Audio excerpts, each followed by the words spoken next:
Hello, I am Dr. Mohini Chiklande. Welcome to Maurya publication paper solution series.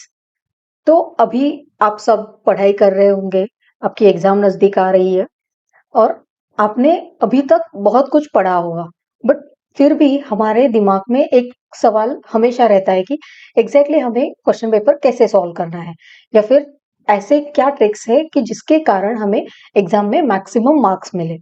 तो सबसे पहले आज हम डिस्कस करने वाले हैं क्रिया शारीर पेपर 1 के बारे में, जो फर्स्ट ईयर प्रोफेशनल बीएमएस का सब्जेक्ट है क्रिया शारीर। उसके दो पेपर होते हैं, क्रिया शारीर पेपर 1 और पेपर 2, और इसमें तीन कैटेगरीज होते हैं, एमसीक्यू, एसएक्यू और एलएक्यू।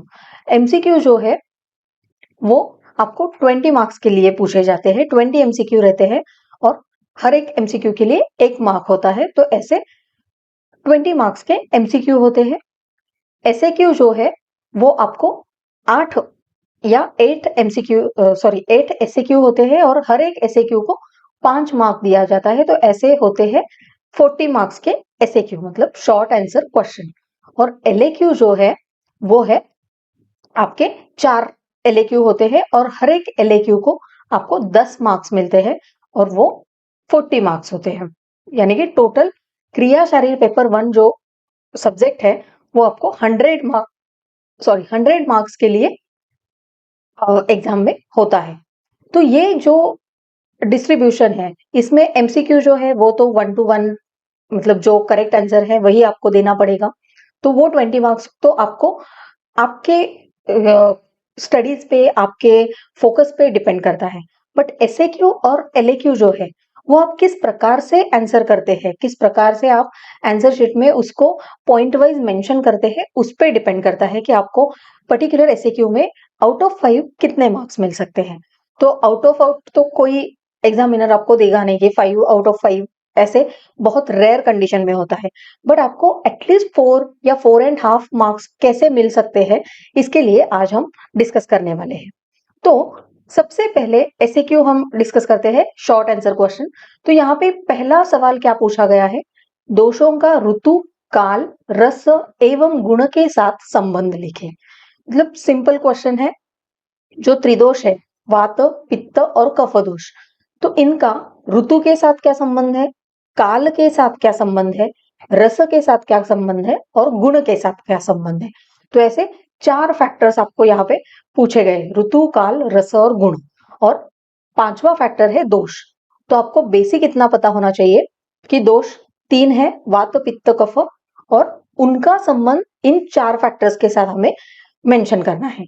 यानी कि ऋतु, कौन से ऋतु में कौन से दोष का संचय काल होता है, प्रकोप काल होता है और प्रसर काल होता है, तो ये हमें पता होना चाहिए।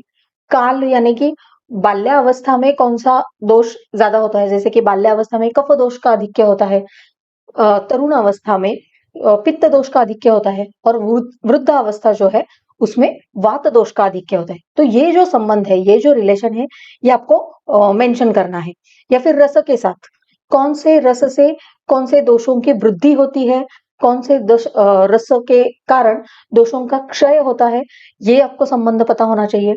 तो ये आप लिखेंगे कैसे, क्योंकि पता तो सबको होता है क्योंकि सबने पढ़ाई की होती है, बट आप किस प्रकार से वो आंसर करते हैं, किस प्रकार से आप उसको आंसर पेपर में लिखते हैं, वो बहुत मैटर करता है। तो यहाँ पे ये जो पहला सवाल है, इसमें हमें ये लिखना जरूरी है, जब ऐसा प्रश्न पूछा जाता है कि दोष 3 होते हैं, वात, पित्त और कफ, और उसके बाद हमें नीचे एक एक पॉइंट वाइज लिखना है, दोष और ऋतु संबंध, और उसके दोष और ऋतु का जो श्लोक है वो अगर आपको आता है वो आप लिख सकते हैं, या फिर अगर आपको श्लोक नहीं आता है तो आप एक टेबल बना सकते हैं, दोष और ऋतु।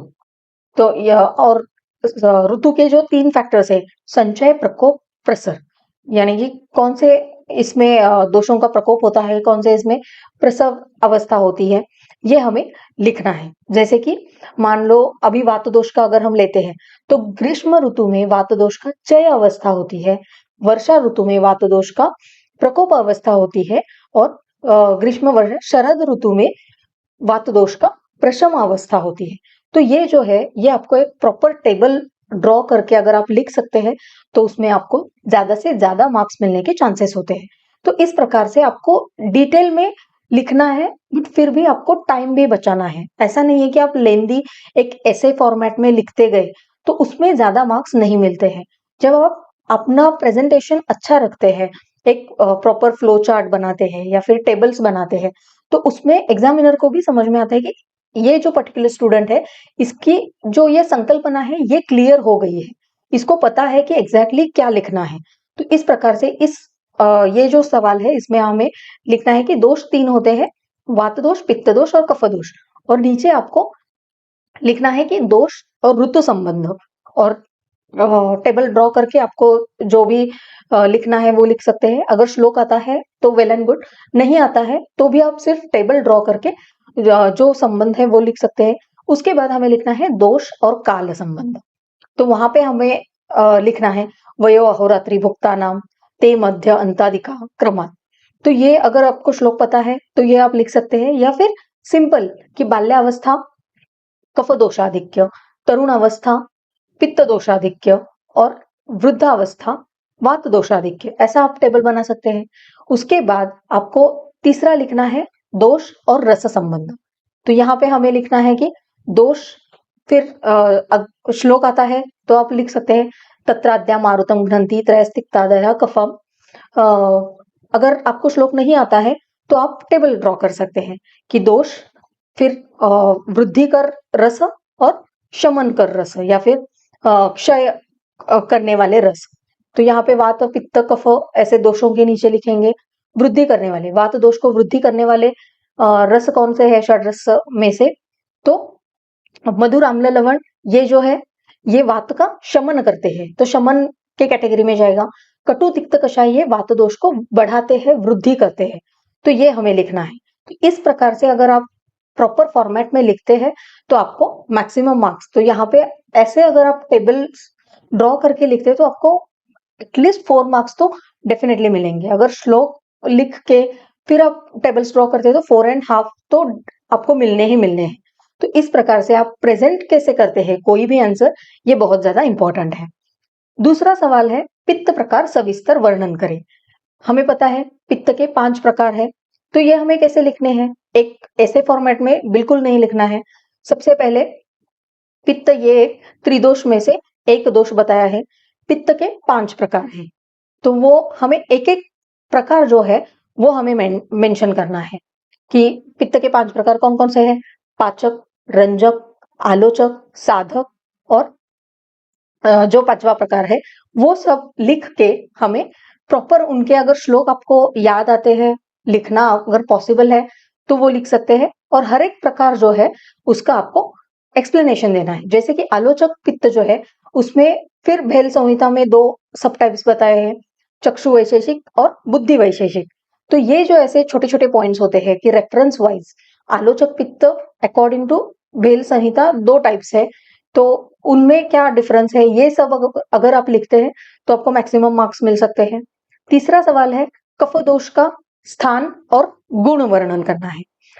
मतलब कफ दोष कहाँ पे है, सबसे पहले तो जो बेसिक हमें पता है कि उर प्रदेश में कफ दोष का स्थान है। फिर सामान्य स्थान का जो श्लोक है कफ दोष के बारे में, तो वो हमें अगर श्लोक आता है तो वो लिखना है। कफ दोष के गुण क्या है वो लिखने हैं।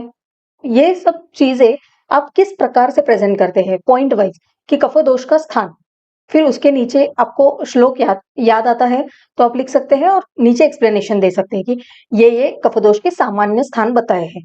फिर उसके बाद नीचे आप गुण लिख सकते हैं, कफ के गुण। तो गुण का अगर आपको श्लोक पता है, स्निग्ध शीत गुरुर्मंद, अगर आपको ये श्लोक पता है वाग्भट संहिता का तो आप वो लिख सकते हैं। और नीचे लिख सकते हैं कि कफ दोष ये स्निग्ध गुणात्मक होता है, गुरु गुणात्मक होता है, मंद होता है। तो ये ऐसे आप एक्सप्लेन कर सकते हैं। चौथा सवाल है ऐसे क्यों में प्रथम एवं द्वितीय अवस्था पाक, यानी कि जो आहार पाक या अवस्था पाक बताइए। तो इसमें क्या लिखना एक्सपेक्टेड है, सबसे पहले अवस्था पाक, उसके नीचे हमें लिखना है कि आहार के पचन दरमियान जो आहार को 3 अवस्था में से गुजरना पड़ता है, 3 अवस्था में से 3 फेजेस में से जाना पड़ता है, उसे हम अवस्था पाक कहते हैं। अवस्था पाक टोटल 3 है, तो कौन कौन से है, मधुर अवस्था पाक, आम्ल अवस्था पाक और कटु अवस्था पाक। तो उसमें से अभी हमें यहाँ पे क्या पूछा गया है, प्रथम और द्वितीय, यानी कि मधुर और आम्ल अवस्था पाक। तो पहले हम लिखेंगे स्टार करके या पहला नंबर डाल के प्रथम अवस्था पाक, उसी को ब्रैकेट में मधुर अवस्था पाक लिखेंगे। और नीचे अगर श्लोक आपको पता है तो आप श्लोक लिख के एक्सप्लेनेशन दे सकते हैं, और दूसरा प्रकार जो है वो द्वितीय अवस्था पाक या आम्ल अवस्था पाक ऐसा करके एक्सप्लेन कर सकते हैं। फिर अगला सवाल आता है जाठराग्नि के प्रकार। तो जाठराग्नि के प्रकार, ये सवाल आप कैसे आंसर करेंगे? जाठराग्नि ये लिखेंगे, फिर उसके बाद नीचे आप थोड़ा एक्सप्लेनेशन देंगे कि जाठराग्नि क्या होता है, कि जब हम आहार का सेवन करते हैं उसके ऊपर पचन के लिए जो शरीर में घटक द्रव्य है कारणीभूत, उसे हम जाठराग्नि कहते हैं। फिर प्रकार लिखेंगे कि जाठराग्नि के प्रकार कितने हैं, 4 है। तो कौन कौन से जाठराग्नि है? तीक्ष्ण अग्नि है, मंद अग्नि है, विषम अग्नि है। तो कौन कौन से अग्नि है उसके अकॉर्डिंग आपको लिखने हैं। अगर श्लोक पता है तो आप वो भी लिख सकते हैं, तैर्भवेत् विषमस् तीक्ष्ण मंदश्चाग्नि। तो ऐसे श्लोक लिख के अगर आप एक्सप्लेन करते हैं कि तीक्ष्ण अग्नि है, मंद अग्नि है, विषम अग्नि है, और कौन से दोष में से कौन सी अग्नि मतलब कौन से दोषों के कारण कौन किस प्रकार की अग्नि होती है, यह लिख सकते हैं। ये एक्सप्लेनेशन होने के बाद आप एंड में एक टेबल सिंपल ड्रॉ कर सकते हैं कि दोष और अग्नि। तो वात दोष अगर है तो विषमाग्नि रहेगा, पित्त दोष अगर है तीक्ष्णाग्नि रहेगा, कफ दोष अगर है तो मंदाग्नि रहेगा। तो ऐसे एक छोटा सा टेबल भी आप ड्रॉ कर सकते हैं। तो इस प्रकार से अगर आप आंसर करते हैं, आपका प्रेजेंटेशन ऐसे रहता है, तो वो आपको मैक्सिमम मार्क्स मिलने के चांसेस होते हैं। फिर नेक्स्ट क्वेश्चन आता है lung volume and lung capacity. जो फिजियोलॉजी के क्वेश्चंस होते हैं वो तो 1 to 1 हमें लिखने होते हैं, कि जो पूछा गया है उतना ही हमें लिखना है। जैसे कि resting membrane potential, action potential, functions of cerebellum, जो भी है वो हमें लिखना है। तो इस प्रकार से हमें एसएक्यू आंसर करना है। मतलब नॉट नेसेसरी कि आप एसएक्यू है तो 2 पेजेस आपको भरने ही है, कैसे भी करके आपको लिखना ही है।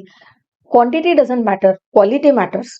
तो आपको एग्जैक्टली क्वेश्चन में क्या पूछा है और हमें क्या लिखना है, हमें क्या आता है, उसको हम किस तरह से अच्छे से अच्छा प्रेजेंट कर सकते हैं, ये सारी चीजें सोचकर, टाइम का भी हमें ध्यान रखना पड़ता है। क्योंकि कभी कभी ऐसा होता है कि पर्टिकुलर क्वेश्चन में हमें इतना कुछ लिखने की आदत हो जाती है, या फिर हमें इतना कुछ पता होता है उस क्वेश्चन के बारे में, तो हम भूल जाते हैं कि हमें टाइम कंस्ट्रेंट भी है। तो ऐसा भी नहीं करना है, टाइम का भी ध्यान रखना है, एग्जैक्टली पॉइंट वाइज भी लिखना है, प्रेजेंटेशन भी अच्छा होना चाहिए। और अगर कोई पर्टिकुलर क्वेश्चन आपको आता नहीं है, जो भी आता है वो भी आपको अच्छे से अच्छा प्रेजेंट करके लिखना है। इतना अगर अपने ध्यान में रखा तो भी आप इजीली एग्जाम में मैक्सिमम मार्क्स स्कोर कर सकते हैं। तो ये हो गया एसएक्यू के बारे में। अभी हम एलएक्यू डिस्कस करते हैं। तो एलएक्यू जो है वो तो 10 मार्क के लिए एक क्वेश्चन है। तो इसमें पहला ही क्वेश्चन दिया है, वात दोष की व्युत्पत्ति, निरुक्ति, सामान्य स्थान, सामान्य गुण तथा कार्य लिखे। सबसे पहले हमें ये ध्यान में रखना है, एलएक्यू में जो भी क्वेश्चन है वो हमें 2 बार पढ़ना है, क्योंकि एलएक्यू में बहुत डिटेल कुछ पूछा जाता है। एक बार अगर हम पढ़ते हैं तो कोई पॉइंट मिस आउट हो सकता है। तो हमें हर क्वेश्चन एलएक्यू के लिए तो एटलीस्ट 2 बार पढ़ना है। उस पे हमें 2 मिनट के लिए एटलीस्ट सोचना है कि क्या क्या लिखना है। यहाँ पे क्या क्या पूछा है, वात दोष, उसकी व्युत्पत्ति, निरुक्ति, सामान्य स्थान, सामान्य गुण और कार्य। तो ये 5 पॉइंट तो डेफिनेटली आने चाहिए।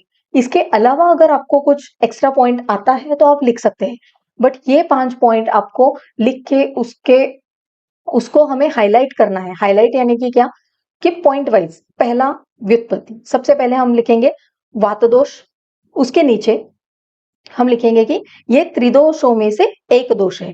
फिर नीचे आप कुछ स्टार करेंगे या फर्स्ट नंबर डाल के व्युत्पत्ति लिखेंगे। तो तत्र गति गंधन योहो वायु। तो ये जो व्युत्पत्ति है वो लिखेंगे, गति और गंधन उसका एक्सप्लेनेशन आप देंगे। उसके नीचे आप निरुक्ति लिखेंगे, उसका एक्सप्लेनेशन देंगे। फिर तीसरा पॉइंट डाल के आप सामान्य स्थान लिखेंगे। जो भी आपको पता है कि वात दोष का सामान्य स्थान का अगर श्लोक आपको आता है तो आप लिख सकते हैं। पक्वाशयम कटिशक्ति श्रोत्रास्थि स्पर्शनेन्द्रियम स्थानम वातस्य तत्रापि पक्वादानम विशेषतः।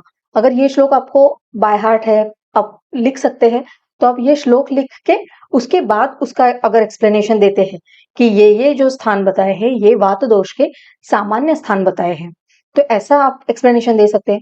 फिर सामान्य गुण जो है, तत्र रुक्ष लघु शीत खर सूक्ष्म चलो अनिलाहा, ये श्लोक अगर एक लाइन का श्लोक है वो अगर आपको पता है तो आप सामान्य गुण के लिए वो श्लोक लिख सकते हैं और नीचे लिख सकते हैं कि वात दोष के ये रुक्ष खर चल शीत ये गुण बताए हैं। फिर शीत गुण क्या करता है ये आपको एक्सप्लेनेशन देना है। और फिर लास्ट में आता है कार्य, तो वात दोष के कार्य क्या है। ऐसे अगर आप पॉइंट वाइज लिखते हैं एक एक पॉइंट डाल के कि सबसे पहले व्युत्पत्ति, फिर उसके बाद व्युत्पत्ति के बारे में, फिर एक लाइन छोड़ के निरुक्ति, फिर एक लाइन छोड़ के सामान्य स्थान, ऐसे जब आप प्रॉपर प्रेजेंट करते हैं कोई भी आंसर, तो आपको अगर 10 मार्क के लिए एक एलएक्यू पूछा गया है तो आपको 7.5 तो कैसे भी मिलेंगे बिल। अगर आपने एक श्लोक भी नहीं लिखा तो भी आपको 7 मार्क्स तो मिल ही जाएंगे अगर आपका प्रेजेंटेशन अच्छा है। तो अगर आप श्लोक लिखते हैं तो डेफिनेटली 8.5 तक भी आप एलएक्यू में स्कोर कर सकते हैं। नेक्स्ट क्वेश्चन यहाँ पे पूछा है, देह प्रकृति के प्रकार बताएं, चरकानुसार वात प्रकृति के लक्षण सविस्तर वर्णन करें। तो यहाँ पे सबसे पहले हमें ये पता होना चाहिए कि प्रकृति क्या है। तो सबसे पहले हम देह प्रकृति लिखेंगे, नीचे प्रकृति की अगर आपको व्याख्या पता है तो वो लिखेंगे, उसका थोड़ा एक्सप्लेनेशन देंगे, और उसके बाद हम लिखेंगे कि प्रकृति के 2 भेद है, देह प्रकृति और मानस प्रकृति। तो देह प्रकृति के फिर जो सब टाइप्स है, एक दोषज, द्विदोषज और त्रिदोषज प्रकृति, तो ये लिखेंगे। और उसके बाद हम वात प्रकृति लिखेंगे। और चरक के अनुसार अगर आपको श्लोक पता है, थोड़ा लेंदी श्लोक है बट अगर आपको पता है, आपने बाय हार्ट किया है तो आप लिख सकते हैं। अगर नहीं है तो चरक में जो भी प्रकृति के लक्षण बताए हैं वो गुण के अनुसार बताए हैं। मतलब वृक्ष गुण के कारण पर्टिकुलर वात प्रकृति के व्यक्ति में हमें क्या लक्षण दिखाई देंगे, चल गुण के कारण क्या लक्षण दिखाई देंगे। तो इस प्रकार से वात प्रकृति या कोई भी प्रकृति के लक्षण चरक संहिता में बताए हैं। तो आपको कैसे लिखना है, अगर श्लोक आपको पता नहीं है तो आप लिखेंगे वात प्रकृति, तो नीचे आप लिखेंगे कि चरक संहिता में इस अध्याय में इस स्थान में प्रकृति का वर्णन आया है और वात प्रकृति में ये गुण के कारण हमें ये लक्षण दिखाई देते हैं। तो एक एक गुण, फिर चल गुण के कारण हमें वात प्रकृति में सबसे पहले आप लिखेंगे चल गुण और नीचे आप एक्सप्लेनेशन देंगे कि चल गुण के कारण वात प्रकृति में ये लक्षण दिखाई देते हैं। शीत गुण के कारण फिर शीत गुण लिख के नीचे आप शीत गुण का एक्सप्लेनेशन देंगे कि इसके कारण हमें वात प्रकृति के व्यक्ति में ये लक्षण दिखाई देते हैं। इस प्रकार से आपने एकदम पॉइंट वाइज ऐसे लिखना है ताकि कम समय में पॉइंट वाइज भी लिखे, मैक्सिमम मार्क्स भी आपको स्कोर करने हैं और पेपर भी एकदम प्रेजेंटेबल होना चाहिए। तीसरा जो क्वेश्चन है वो है, describe the digestion of proteins, fats and carbohydrates. जैसे हमने आयुर्वेद पार्ट डिस्कस किया वैसे ही मॉडर्न पार्ट भी आपको लिखना है कि सबसे पहले डाइजेशन ऑफ प्रोटीन्स, तो उसमें आपको फ्लो चार्ट निकालना है तो आप निकाल सकते हैं।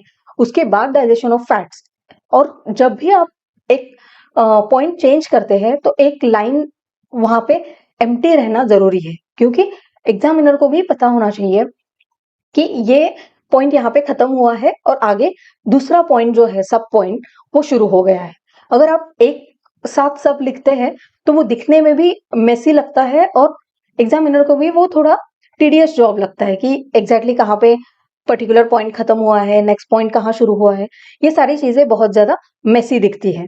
तो जब भी आप कोई नया पॉइंट शुरू करते हैं तो एक लाइन छोड़ के आप नया पॉइंट शुरू कर सकते हैं। और चौथा है पिट्यूटरी ग्लैंड।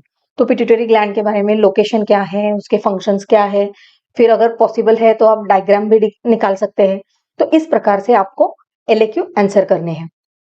तो ये हो गया क्रिया शारीर पेपर 1 के बारे में, मतलब जो एमसीक्यू तो हमें पर्टिकुलर जो ऑप्शन है वही सिलेक्ट करना है, बट एसएक्यू और एलएक्यू किस प्रकार से लिखने चाहिए, कैसे हमें पॉइंट वाइज लिखने से फायदा होता है, क्वेश्चन में क्या पूछा गया है, ये हम पहले कवर करते हैं। और उसके बाद उसके अलावा हमें कुछ एक्स्ट्रा पॉइंट्स अगर पता है तो हम लिख सकते हैं अगर टाइम है तो, या फिर ऐसा नहीं होना चाहिए कि टाइम खत्म हो रहा है और हम लिखते जा रहे हैं, तो टाइम पे भी हमें फोकस करना है। और बेसिक इतना ध्यान में रखना है कि क्वेश्चन में जो पॉइंट्स पूछे गए हैं वो तो एटलीस्ट हमें कवर करने हैं, और इसके अलावा अगर टाइम भी है, हमें कुछ एक्स्ट्रा पॉइंट्स पता भी है, तो हम ऐड कर सकते हैं। तो इस प्रकार से अगर आप क्वेश्चन पेपर सॉल्व करते हैं या फिर आंसर करते हैं, तो आपको मैक्सिमम मार्क्स मिल सकते हैं। नॉट नेसेसरी कि आपको श्लोक बाय हार्ट होने चाहिए, सारे पॉइंट्स आपको पता ही होने चाहिए। एक आध पॉइंट आपको याद भी नहीं आया, तो भी अगर आप इस प्रकार से प्रेजेंटेबल आपका आंसर शीट रखते हैं, तो आपको मैक्सिमम मार्क्स मिल सकते हैं।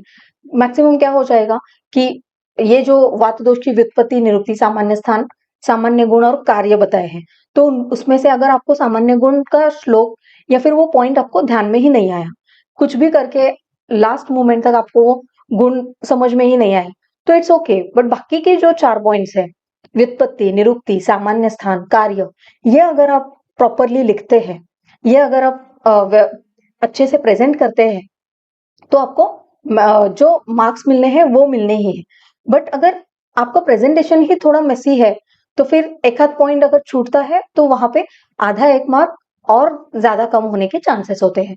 तो इसीलिए जो आता है वो आपको अच्छे से प्रेजेंटेबल ऐसा आंसर शीट होना चाहिए, इतना जरूरी है। तो इस प्रकार से आज हमने क्रिया शरीर, ये जो सब्जेक्ट है, इसका पेपर 1 के बारे में हमने डिस्कस किया। नेक्स्ट वीडियो में हम क्रिया शरीर पेपर 2 के बारे में डिस्कस करेंगे कि एग्जैक्टली हमें कैसे लिखना है। धन्यवाद।